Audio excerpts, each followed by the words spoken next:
Hi there.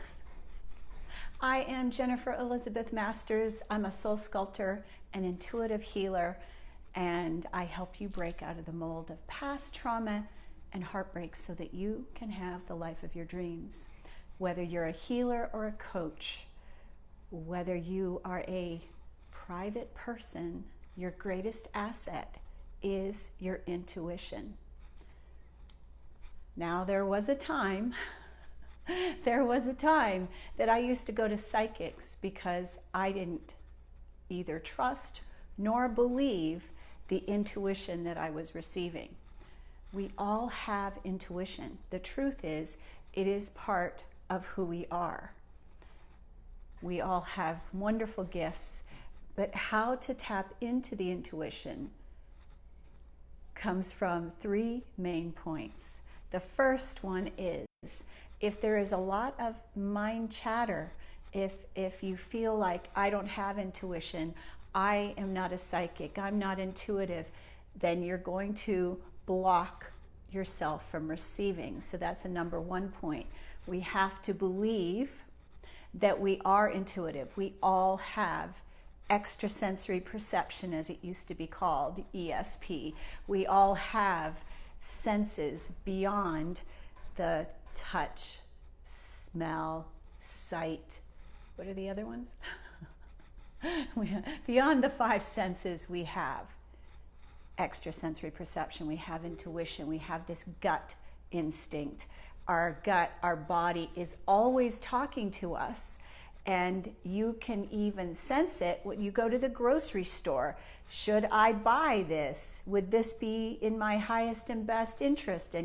And you get a sinking feeling in your stomach and you go, those chocolate chip cookies will not do my hips very good today or next week, so I will not buy the chocolate chip cookies.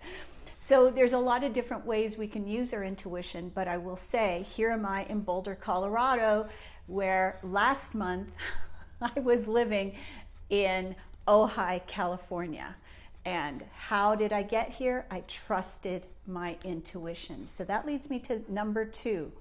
The greatest reason people don't listen to their intuition is because they don't trust themselves. So if you don't trust you, you won't trust God, you won't trust the universe, you won't trust the politicians. You know, we have to be able to use discernment, and discernment comes from our active listening, our listening and trusting our body, our awareness of what we are getting, but we have to ultimately trust ourselves.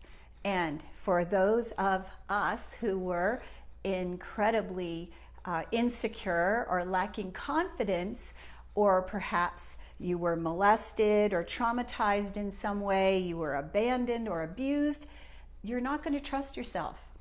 And so this is something that comes from working with someone like me that will help you build that confidence, will help you overcome that past trauma that is still in your unconscious mind. Because until all of that noise is eliminated, until we forgive ourselves, heal all the trauma, then there's way too much chatter telling us, you can't do that, you're not good enough, you're not intuitive, you're not psychic.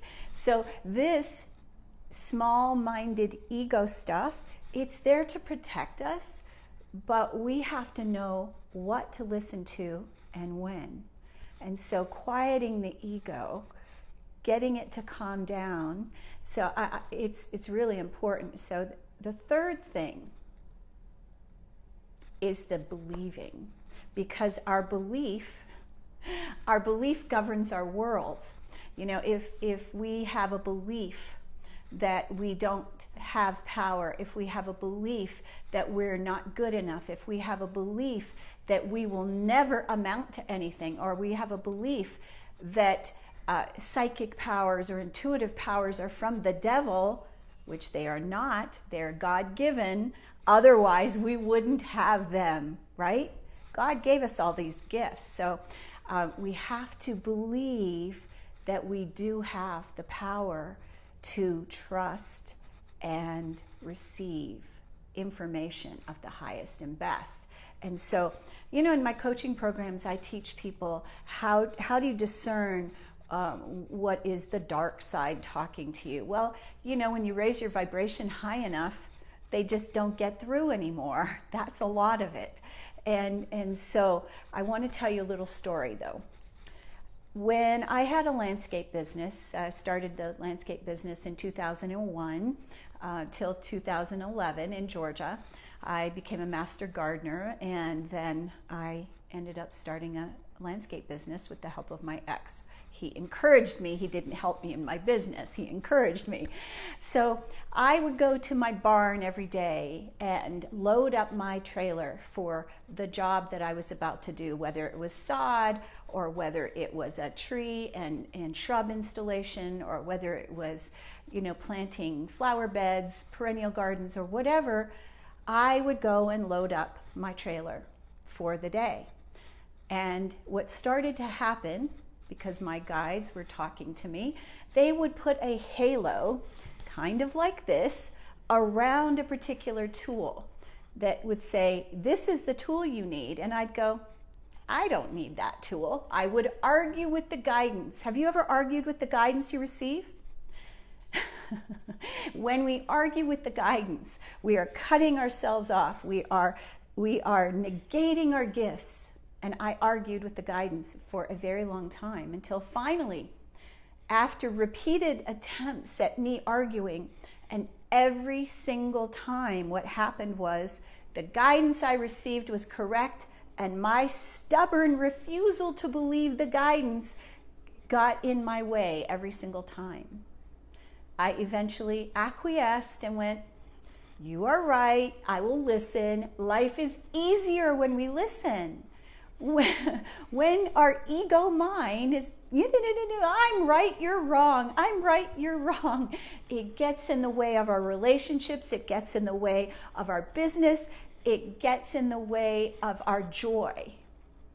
Stubbornness and ego will get in our way every single time. So we have to let go of that. Stubbornness is something we needed in the past to protect us. We don't need it anymore, so it's something to let go of. I know. Hey, 5 planets in Scorpio. I was stubborn for a very long time, but I found that it didn't serve me any longer.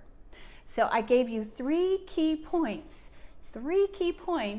that you can use to develop your intuition. Number 1,